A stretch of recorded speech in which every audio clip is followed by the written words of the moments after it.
Assalamualaikum warahmatullahi wabarakatuh. Perkenalkan, nama saya Renaldi Depok dari kelas PTIKF. Kali ini saya akan membawakan materi tentang pengenalan teknologi informasi. Pokok pembahasan yang pertama, definisi sistem informasi. Kedua, teknologi informasi. Ketiga, definisi teknologi informasi. Keempat, peranan teknologi informasi. Kelima, perkembangan TIK. Keenam, kebijakan nasional bidang TI. Definisi sistem informasi. Ada beragam definisi sistem informasi, sebagaimana tercantum di bawah ini. Ada beberapa ahli yang mengemukakan tentang definisi sistem informasi. Yang pertama, ada Alter pada tahun 1992. Ada Bodnar dan Hopwood pada tahun 1993, dan ketiga ada Gelinas, Oram dan Wiggins pada tahun 1990. Keempat ada Hall pada tahun 2001. Kelima ada Turban, McLean dan Waterby pada tahun 1999, dan keenam ada Wilkinson pada tahun 1992. Teknologi informasi. Istilah teknologi informasi mulai populer di akhir dekade 70-an. Pada masa sebelumnya, istilah teknologi komputer atau pengolahan data elektronis atau PDE lebih dikenal. Istilah teknologi informasi mulai banyak digunakan untuk menggantikan sistem informasi manajemen. Istilah teknologi informasi lebih berorientasi ke teknologinya. Teknologi informasi adalah subsistem atau sistem bagian dari sistem informasi. Istilah teknologi informasi atau information system technology juga menunjukkan ke teknologi yang digunakan oleh sistem informasi. Istilah teknologi sistem informasi mempunyai arti yang mirip dengan teknologi informasi atau information technology. Definisi teknologi informasi. Teknologi informasi dan komunikasi atau TIK sebagai bagian dari ilmu pengetahuan dan teknologi secara umum adalah semua teknologi yang berhubungan dengan pengambilan, pengumpulan, pengolahan, penyimpanan, penyebaran, dan penyajian informasi.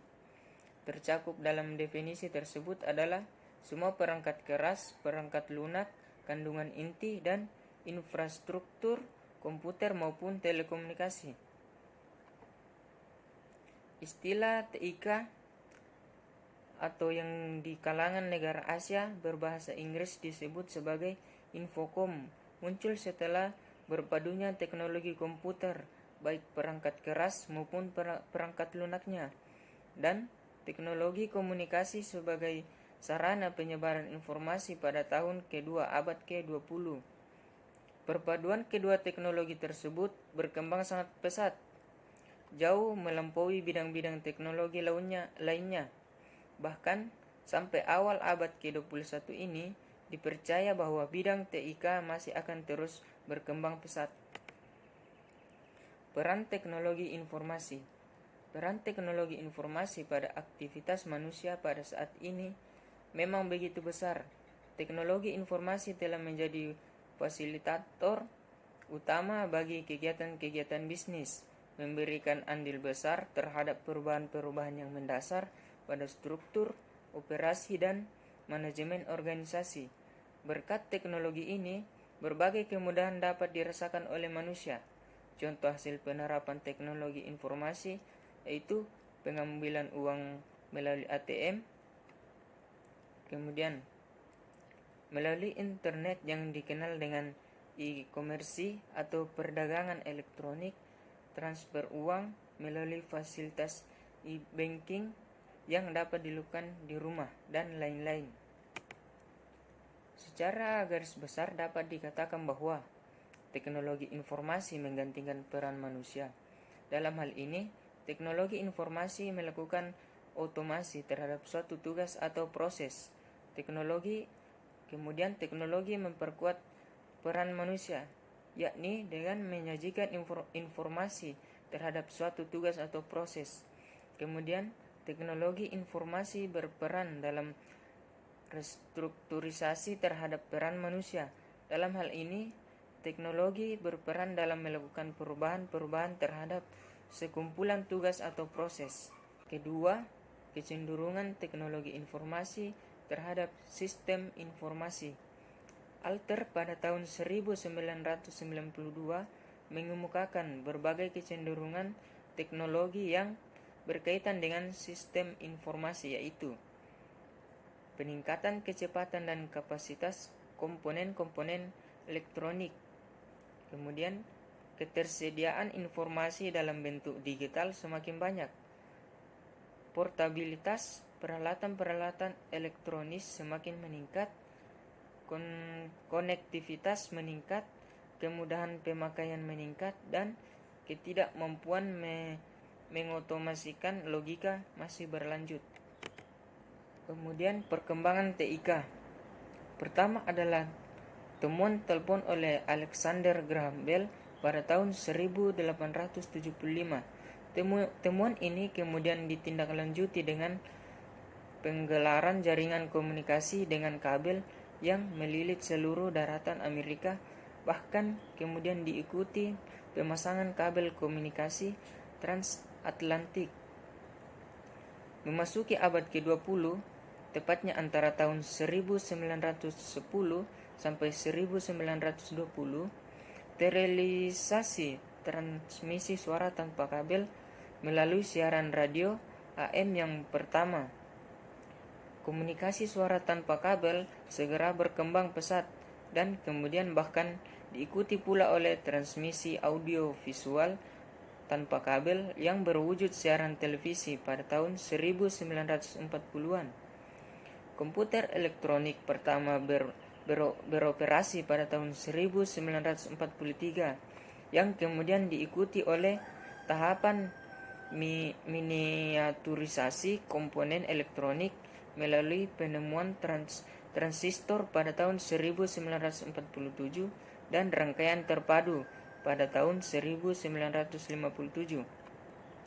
Indonesia pernah menggunakan istilah telematika untuk maksud yang kurang lebih sama dengan TIK yang kita kenal saat ini. Kebijakan nasional bidang TIK. Menyadari pentingnya TIK sebagai bidang yang berperan besar dalam pembangunan nasional, Kementerian Negara Riset dan Teknologi memberikan arahan sektor-sektor yang diprioritaskan untuk dikembangkan melalui kegiatan riset, antara lain. Pertama, infrastruktur informasi. Infrastruktur informasi terdiri atas beberapa aspek yang seluruhnya harus dibangun secara paralel dan saling menunjang. Aspek pertama adalah jaringan fisik. Jaringan fisik yang berfungsi sebagai jalan raya informasi baik pada tingkat jaringan tulang punggung maupun tingkat akses pelanggan. Aspek kedua menekankan pada kemanfaatan sebesar-besarnya pengolahan sumber informasi bagi seluruh komponen masyarakat. Aspek terakhir adalah pengembangan perangkat keras baik di sisi jaringan maupun di sisi terminal. Kedua, perangkat lunak. Pengembangan perangkat lunak diarahkan pada realisasi sistem aplikasi yang mampu menunjang proses transaksi ekonomi yang cepat dan aman, serta pengambilan keputusan yang benar dan cepat. Yang ketiga, kandungan informasi. Kegiatan pengembangan kandungan informasi bertujuan melakukan penataan, penyimpanan, dan pengolahan informasi yang diperlukan untuk meningkatkan efisiensi proses pembangunan, pengorganisasian, pencarian, dan pendistribusian informasi. Keempat, pengembangan SDM dan kelembagaan.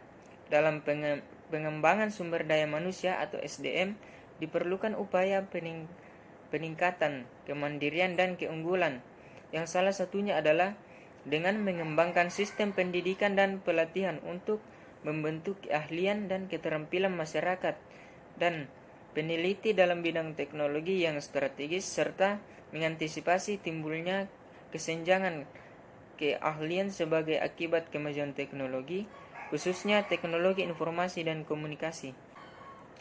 Kelima, pengembangan regulasi dan standarisasi Kementerian Negara Riset dan Teknologi tahun 2006.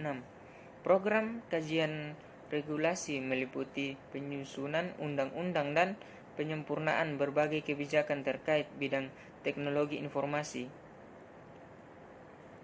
komunikasi dan broadcasting.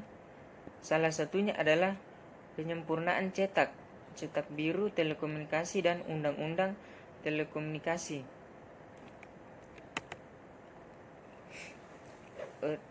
Demikianlah materi yang sempat saya sampaikan. Semoga materi yang saya sampaikan ada manfaatnya untuk kita semua. Saya akhiri. Saya mengucapkan terima kasih. Wassalamualaikum warahmatullahi wabarakatuh.